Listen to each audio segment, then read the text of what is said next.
Hello दोस्तों, कैसे हो आप सभी। उम्मीद करता हूँ कि आप सभी बहुत ही अच्छे होंगे। तो आज की इस नए वीडियो में हम क्लास 9th मैथ का जो हमारे पास चैप्टर नंबर 11 है उसका एक्सरसाइज 11.1 का प्रश्न संख्या पहला और प्रश्न संख्या दूसरे को सॉल्व करेंगे। ये देखिए एक्सरसाइज जो हमारे पास 11.1 है, इसका जितने भी सवाल हैं ये सारे सवाल दो सूत्र पर आधारित है। वो कौन कौन से सूत्र है? तो पहला हमारे पास सूत्र है शंकु का वक्र पृष्ठीय क्षेत्रफल। इसका दो सूत्र होता है, एक ये है और एक ये है। इसी की मदद से इसको भी बनाया गया है, लेकिन ज़्यादातर क्वेश्चन में जो सूत्र यूज होता है वह यही होता है पाई आर एल। तो शंकु का वक्र पृष्ठीय क्षेत्रफल क्या होता है? पाई आर एल होता है। इस सूत्र को याद रखिएगा। इसको आप नहीं याद भी रखेंगे तो कोई बात नहीं है, लेकिन इसको आप याद रखिएगा। क्लियर है? दूसरा हमारे पास है शंकु का कुल पृष्ठीय क्षेत्रफल। शंकु का कुल पृष्ठीय क्षेत्रफल ये भी हमारे पास, इसमें भी दो सूत्र हैं। देखिए इस सूत्र जो हमारे पास है ये सूत्र है, इस सूत्र की मदद से इस सूत्र को बनाया गया है। तो इसीलिए आपको क्या करना होगा, आपको ये सूत्र मतलब ज़्यादातर क्वेश्चन में यही सूत्र यूज होते हैं, तो इस सूत्र को याद रखिएगा। ये सूत्र याद में नहीं भी रखेंगे तो काम चल सकता है, तो इसलिए इस सूत्र को आप याद रखिएगा। अब हम तो आपको दोनों सूत्र बता दिए हैं। अब हम देखिए आपको सवाल कैसे समझाते हैं और बहुत ही सरल तरीके से आप इन सवालों को सॉल्व कर पाएंगे। तो देखिए पहला हमारे पास सवाल है, क्या कह रहा है? कह रहा है कि एक शंकु के आधार का व्यास, मतलब एक शंकु है और शंकु किस प्रकार से होता है? जैसे जोकर की टोपी होती है उसी प्रकार से शंकु होता है। तो वही हमसे कह रहे हैं कि शंकु के आधार का व्यास हमारे पास कितना हमारे पास है? हमारे पास 10.5 सेमी है। और हमसे उसके आगे कह रहा है कि और इसकी तिर्यक ऊंचाई, यहाँ पर तिर्यक ऊंचाई हमने छोड़ दिया है। यहाँ पर तिर्यक ऊंचाई शायद हमको मतलब याद है कि 10 सेमी था। तिर्यक ऊंचाई 10 सेमी है, तो इसका वक्र 10 सेमी है, तो इसका वक्र पृष्ठीय क्षेत्रफल ज्ञात कीजिए। हमसे कह रहा है कि वक्र पृष्ठीय क्षेत्रफल मतलब शंकु का वक्र पृष्ठीय क्षेत्रफल। इसमें देखिए ये सूत्र लगेगा वक्र पृष्ठीय क्षेत्रफल। तो कैसे हम इसको सॉल्व करेंगे? तो सबसे पहले हम फिगर बनाएंगे, उसकी मदद से हम इस सवाल को सॉल्व करेंगे। तो पहले तो हमें फिगर बना लेता हूँ, यहाँ पर थोड़ा सा साइड कर लेता हूँ। यहाँ पर देखिए सबसे पहले मैं एक शंकु बना दे रहा हूँ। कैसा शंकु होता है? जोकर की टोपी की तरफ से ही होता है शंकु। तो ये हमारे पास क्या है? एक शंकु है। और हमारे पास ये क्या होता है? ये जो हमारे पास है ये हमारे पास तिर्यक ऊंचाई होता है। और ये पूरा जो हमारे पास होता है ये यहाँ से लेकर यहाँ तक इसका व्यास होता है। और ये जो हमारे पास होता है इसका हाइट होता है। तो ये हमारे पास क्या है? ये यहाँ से लेकर यहाँ तक हमारे पास आर है, त्रिज्या है। और ये हमारे पास क्या है? एच है। ये हमारे पास हो गया है।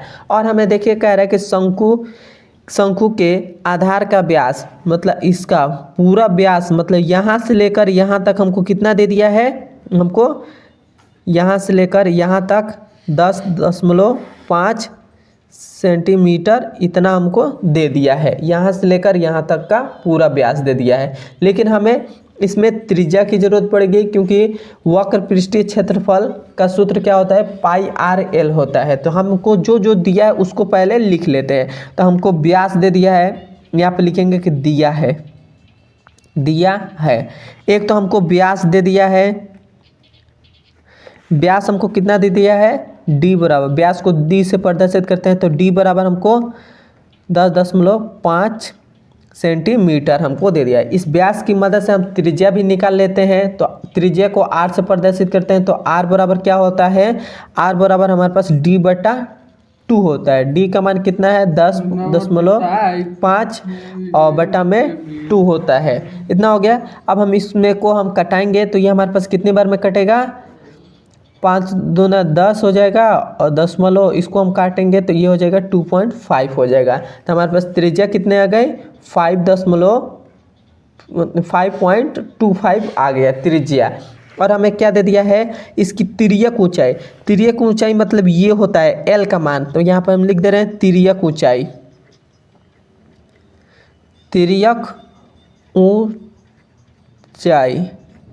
तिर्यक ऊंचाई एल बराबर हमारे पास क्या होता है? एल बराबर हमारे पास 10 सेंटीमीटर है। यहाँ पर हमको क्वेश्चन में दे दिया है।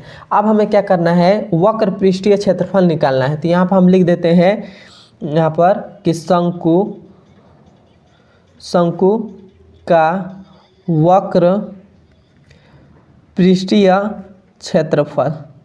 शंकु का वक्र पृष्ठीय क्षेत्रफल बराबर क्या होता है हमारे पास, यह हमारे पास होता है पाई आर और एल होता है। तो हमारे पास यहाँ पर देखिए पाई का मान हमको क्या लेना है, 22/7 लेना है, तो 22/7 हो गया। उसके बाद गुणे आर का मान आर हमारे पास क्या है, तो आर का मान ये हमारे पास है, तो आर हमारे पास क्या है 5.25 है, तो ये हमारे पास हो गया। उसके बाद एल है, एल का मान हमारे पास क्या है, तो एल का मान हमारे पास 10 है, तो ये हो गया 10। तो इसको आगे सॉल्व करेंगे, इसको हम कैलकुलेशन करेंगे तो हमारे पास कितना आ जाएगा। तो यहाँ से देखिए इस 10 को इसमें जब गुणा कर देंगे तो ये तो हमारे पास 22/7 है, तो 22/7 एज इट इज रहेगा। 10 का जब इसमें गुणा करेंगे तो हमारे पास 5 पॉइंट है, तो ये पॉइंट यहाँ पर आ जाएगा, तो ये हमारे पास आ जाएगा 52.5 हो जाएगा। इतना हमारे पास हो जाएगा। अब हम क्या करेंगे, अब हम इसके आगे क्या करेंगे, इसको सॉल्व करेंगे। तो इसको सॉल्व करने के लिए इसको हम कटाते हैं, 7 सत्ते 49, 7 सत्ते 49, यहाँ पर दशमलव लग जाएगा और इसके बाद से हमारे पास क्या हो जाएगा, इसको काटेंगे तो ये हमारे पास 7 पच्चे 35 हो जाएगा। तो ये हमारे पास 22 गुणे ये 7.5 हो जाएगा। इन दोनों का जब हम गुणा करेंगे तो ये हमारे पास आ जाएगा, ये हमारे पास आ जाएगा 165.0 आ जाएगा, लेकिन हम इसको 165 ही लिख सकते हैं और यहाँ पर सेंटीमीटर स्क्वायर, और ये हमारा आंसर हो जाएगा। मैं आशा करता हूँ कि आपको ये सवाल समझ में आया होगा। नहीं समझ में आया तो मैं देखिए फिर से आपको समझाता हूँ। देखिए हमें इसमें शंकु का व्यास हमको दे दिया था इतना सेंटीमीटर, तो व्यास की मदद से हम त्रिज्या निकाल लेते हैं। व्यास का आधा हमारे पास क्या होता है, त्रिज्या होता है। तो हमने क्या कर दिया, यहाँ पर व्यास हमारे पास ये है, त्रिज्या को r से प्रदर्शित करते हैं, तो r बराबर हमारे पास क्या होता है, r बराबर d/2, मतलब इसका आधा होता है। तो d का आधा हमारे पास, तो इसमें 2 से भाग कर देंगे तो आधा हो जाएगा। तो हमारे पास आधा इतना निकल गया था, त्रिज्या हमारे पास निकल गया। और हमारे पास तिर्यक ऊंचाई हमको दे दिया था 10 सेंटीमीटर, तो 10 सेंटीमीटर हो गया। और शंकु का वक्र पृष्ठीय क्षेत्रफल हमके कहा था ज्ञात करने के लिए, तो शंकु का वक्र पृष्ठीय क्षेत्रफल का सूत्र क्या होता है, पाई आर एल होता है। तो पाई का मान हमने 22/7 रख दिया, क्योंकि पाई का मान 22/7 होता है। आर का मान हमारे पास ये था तो ये रख दिया, एल का मान ये था तो ये हमने रख दिया। उसके बाद कैलकुलेशन किया और ये हमारे पास आंसर आ गया और हमारा आंसर हो जाएगा। बस आपको इस पूरे चैप्टर में आपको बस सूत्र और कैलकुलेशन अपनी थोड़ा सी स्ट्रोंग रखनी है। यदि आपका कैलकुलेशन स्ट्रोंग है और सूत्र स्ट्रोंग है तो आपको बहुत ही अच्छा मतलब आसानी तरीके से आप इस सवाल को सॉल्व कर सकते हैं पूरे प्रश्नावली के। तो चलिए अब हम चलते हैं इसके दूसरे नंबर सवाल पर। ये देखिए ये हमारे पास तीसरा नंबर सवाल है। ये देखिए ये हमसे क्या कह रहा है, कह रहा है कि एक शंकु का कुल पृष्ठीय क्षेत्रफल ज्ञात कीजिए।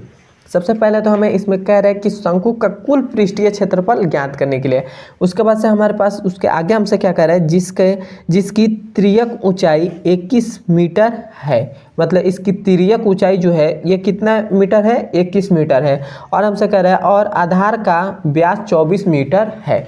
तो सबसे पहले तो एक हम शंकु बना लेते हैं। ये हमारे पास क्या है, एक शंकु है। ये हमारे पास एक शंकु है और हमको ये हमारे पास तिर्यक ऊंचाई होता है, मतलब एल का मान होता है। तो एल का मान हमको कितना दे दिया है, तिर्यक ऊंचाई 21 मीटर दे दिया है, तो 21 मीटर हो गया। तो ये हो गया, ये हमारे पास क्या हो गया, 21 मीटर हो गया।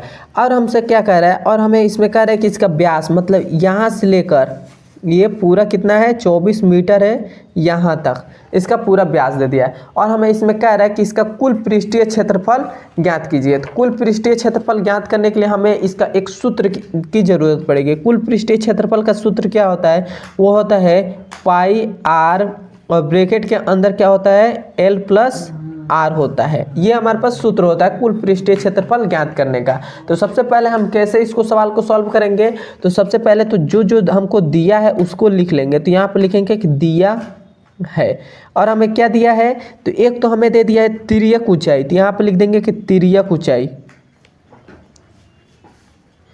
तिर्यक ऊंचाई तिर्यक ऊंचाई L बराबर हमको कितना दे दिया है 21 मीटर दे दिया है, इतना हमको दे दिया है। और हमें क्या दिया है, और हमें व्यास दे दिया है, व्यास। तो व्यास हमको क्या दिया है, D बराबर 24 मीटर दे दिया है। तो हम व्यास की मदद से हम त्रिज्या भी निकाल सकते हैं। त्रिज्या R बराबर क्या होता है, व्यास का आधा होता है। तो मतलब 24 में हम क्या कर देंगे, आधा को करने के लिए आधा हम कैसे करते हैं, उसमें 2 से भाग देते हैं। 2 से भाग देंगे तो ये कितनी बार में कट जाएगा, 12 बार में। तो हमारे पास त्रिज्या कितने आ गई, 12 आ गए। अब हमें कुल पृष्ठीय क्षेत्रफल ज्ञात करना है। तो कुल पृष्ठीय क्षेत्रफल यहाँ पर लिख देते हैं, एक शंकु का कुल पृष्ठीय क्षेत्रफल। शंकु का कुल पृष्ठीय क्षेत्रफल क्या होता है, तो शंकु का कुल पृष्ठीय क्षेत्रफल अभी आपने यहाँ पे लिखा है पाई r और ब्रैकेट के अंदर L प्लस r होता है, ये हमारे पास होता है। तो यहाँ पर देखिए हमको पाई का मान हमको मालूम है क्या, 22/7 होता है। तो 22/7 हो गया, गुणे r का मान कितना हमारे पास है, 12 है, तो 12 हो गया। फिर से गुणे L का मान हमारे पास कितना है, यहाँ पर गुणा नहीं है, ब्रैकेट है। L का मान कितना है, तो L का मान 21 है, तो ये हो गया 21 हो गया, प्लस R का मान कितना है, 12 है, तो ये हो गया 12 हो गया। क्लियर है। अब देखिए, अब हम इसके आगे सॉल्व करेंगे। तो इसके आगे कैसे हम सॉल्व करेंगे, तो देखिए ये हमारे पास है 22/7 है, और ये हमारे पास है 12, तो ये हो जाएगा 12। इन दोनों को जोड़ेंगे तो हमारे पास कितना आ जाएगा, तो यहाँ पर गुणा हो जाएगा, 21 और 12 को जोड़ देंगे तो हमारे पास आ जाएगा ये 33 हो जाएगा। तो ये हो गया हमारे पास 33 हो गया। अब देखिए, अब हम इसके आगे कैसे सॉल्व करेंगे, तो हम क्या कर रहे हैं, 22 का इसमें 33 में गुणा कर दे रहे हैं। तो यहाँ पर 33 और 22 गुणा करेंगे तो 3 दूना 6, 3 दूना 6 प्लस 3 दूना 6 12 का 2 हासिल 1, और 3 दूना 6 1 7। तो हमारे पास कितना आ जाएगा, 726 आ जाएगा। मतलब 33 और 22 का गुणा किया था हमने, हमारे पास कितना आ गया, 726 आ गया। और ये बटा में हमारे पास 7 है, तो 7 एज इट इज रहेगा, और ये गुणा में 12 है, तो 12 एज इट इज चलेगा। अब देखिए, अब हम क्या करेंगे, अब इसका इसमें 12 में गुणा कर देंगे। तो 12 में गुणा करेंगे तो ये हमारे पास कितना आ जाएगा, हमारे पास आ जाएगा टोटल आएगा 8712 आ जाएगा, और बटा में ये 7 है, तो 7 हो जाएगा। और जब हम इससे इसमें भाग करेंगे तो हमारे पास कितना में कटेगा, हमारे पास आ जाएगा 1244.57 आ जाएगा। और ये जो हमारे पास आया है, ये मतलब इससे इसमें भाग करेंगे तो इतना हमारे पास सेंटीमीटर स्क्वायर आ जाएगा, और ये हमारे पास क्या हो जाएगा, आंसर हो जाएगा। तो मैं आशा करता हूँ कि आपको ये सवाल समझ में आया होगा। समझ में आया तो कमेंट में ज़रूर बताइएगा, और मेरे चैनल पर नए तो मेरे चैनल को ज़रूर सब्सक्राइब करिएगा। अब हम मिलते हैं इसके अगले नंबर वीडियो में। वीडियो पसंद आए तो एक बार मुझे कमेंट में ज़रूर बताइएगा। धन्यवाद।